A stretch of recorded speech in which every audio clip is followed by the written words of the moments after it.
आज का पहला सवाल है कि मन पे काबू कैसे पाएं। एक बात तो पक्की है, जिसने सवाल पूछा है आज तक असफल रहा है। सफलता नहीं मिली, आगे भी नहीं मिलेगी, खूब अच्छे से समझ लीजिए। जैसे हम अंधेरे से नहीं लड़ सकते, कल भी मैंने एक कहानी कही थी सूरज की और अंधकार की।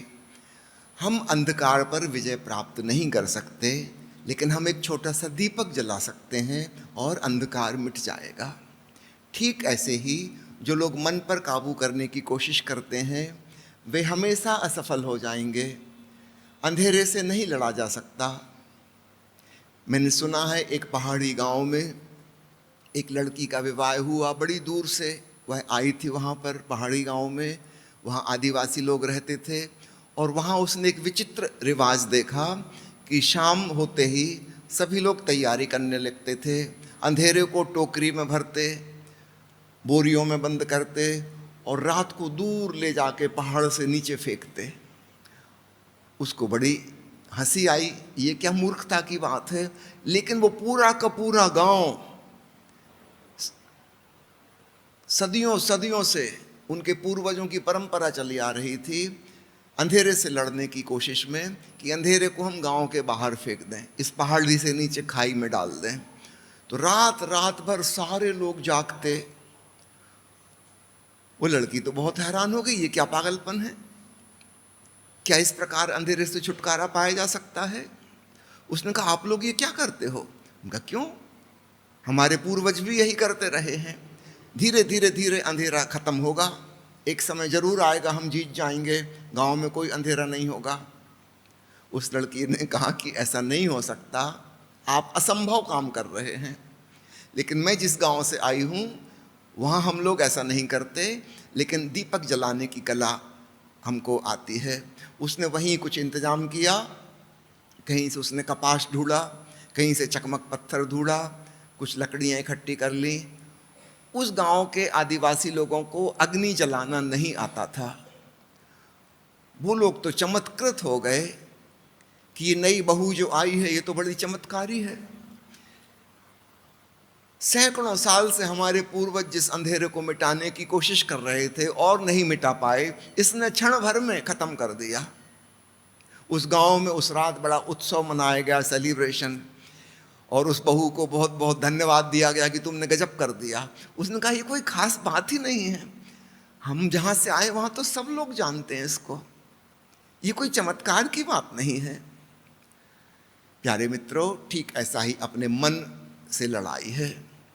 हमारे भीतर बहुत कुछ नेगेटिव है, लेकिन उससे लड़के हम नहीं जीत सकते क्योंकि वह अंधेरे जैसा है। किंतु हम क्या कर सकते हैं, हम कुछ पॉजिटिव कर सकते हैं। कल 4 सद्भावनाओं की चर्चा की थी। प्रसन्नता, मैत्री भावना, करुणा की भावना और धन्यवाद की भावना। ये 4 फीलिंग्स अपने भीतर हम जगाएं, इनकी ज्योत जल जाएगी, हम पाएंगे मन की सारी नेगेटिविटी समाप्त हो गई। ये सरल उपाय है और मैं आपसे कहता हूं यही एकमात्र उपाय है। आज तक जिसने भी मन को जीता है, मन से लड़के नहीं जीता है, इस विधि से जीता है। जो लोग सिखाते हैं कि काम, क्रोध, लोभ, मोह, अहंकार, ईर्ष्या, जलन इत्यादि से लड़ो, इनको खत्म करो, ये बात ही गलत सिखा रहे हैं। ऐसा कोई कर ही नहीं सकता। इससे सिर्फ पाखंड पैदा होता है और कुछ भी नहीं। ऊपर ऊपर से व्यक्ति दिखावा करता है और भीतर भीतर वो सब कचरा कूड़ा मौजूद है।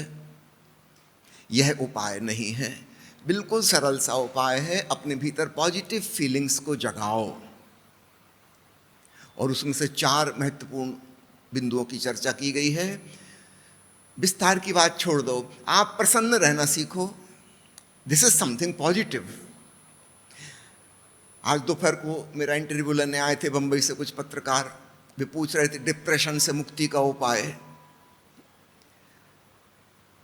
डिप्रेशन एक बार हो गया फिर आप उससे नहीं जीत पाएंगे, लेकिन आप एडवांस में ही प्रसन्न रहने की कला विकसित कर सकते हैं, ये आपके हाथ में है। Don't take things seriously. जिंदगी को इतनी गंभीरता से मत लो, ये आपके हाथ में है। और आप हमेशा प्रसन्न रह सकते हो। जब आप प्रसन्न रहोगे तो आपके भीतर प्रेम की, मित्रता की भावना आएगी। आप चाहोगे कि जैसे मैं प्रसन्न हूं ऐसे ही दूसरे भी प्रसन्न रहें। इसी को तो हम मित्रता कहते हैं, जहां हम दूसरे को भी कल्याण चाहते हैं, उसका भी हम मंगल चाहते हैं, वह खुश रहे। जहाँ प्रसन्नता होगी, जहाँ मित्रता होगी, वहाँ जरूर हमारे जीवन में करुणा के कृत्य भी होंगे। और जिसके जीवन में ये 3 सद्गुण आ गए, उसके भीतर एक चौथा गुण भी आ जाएगा, वो है धन्यवाद का भाव, आभार, अहोभाव, ग्रेटिट्यूड। वो हर चीज के लिए धन्यता महसूस करेगा। सच बताओ, क्या हमारी कोई पात्रता है कि यह जीवन हमें मिलता? हमारा कोई हक बनता है, अधिकार बनता है क्या? मिला है ना उपहार स्वरूप, तो क्या हम इतने कंजूस हैं कि प्रभु को धन्यवाद भी ना दे सकेंगे? ये पेड़ पौधे हमें ऑक्सीजन दे रहे हैं, जिसकी वजह से हम सांस ले पा रहे हैं। क्या हमारे भीतर से धन्यवाद का भाव भी नहीं आएगा? हम कुछ दे तो नहीं सकते बदले में, कम से कम धन्यवाद भाव से तो भर जाएं। यह जमीन हमें भोजन दे रही है, गेहूं, दाल, चावल, सब्जियां, फल फूल पैदा करके। कितना बड़ा चमत्कार हो रहा है। मिट्टी भिंडी बन गई, गोभी बन गई, एप्पल बन गई, केला बन गई। मिट्टी खाने योग्य हो गई हमारे लिए। इतना विज्ञान विकसित हो गया, मगर इतना विकसित नहीं हो गया कि मिट्टी से फल बना ले। और वो छोटा सा पौधा चमत्कार कर रहा है, और उसकी वजह से हम जिंदा हैं। क्या धन्यवाद के भाव से नहीं भरोगे?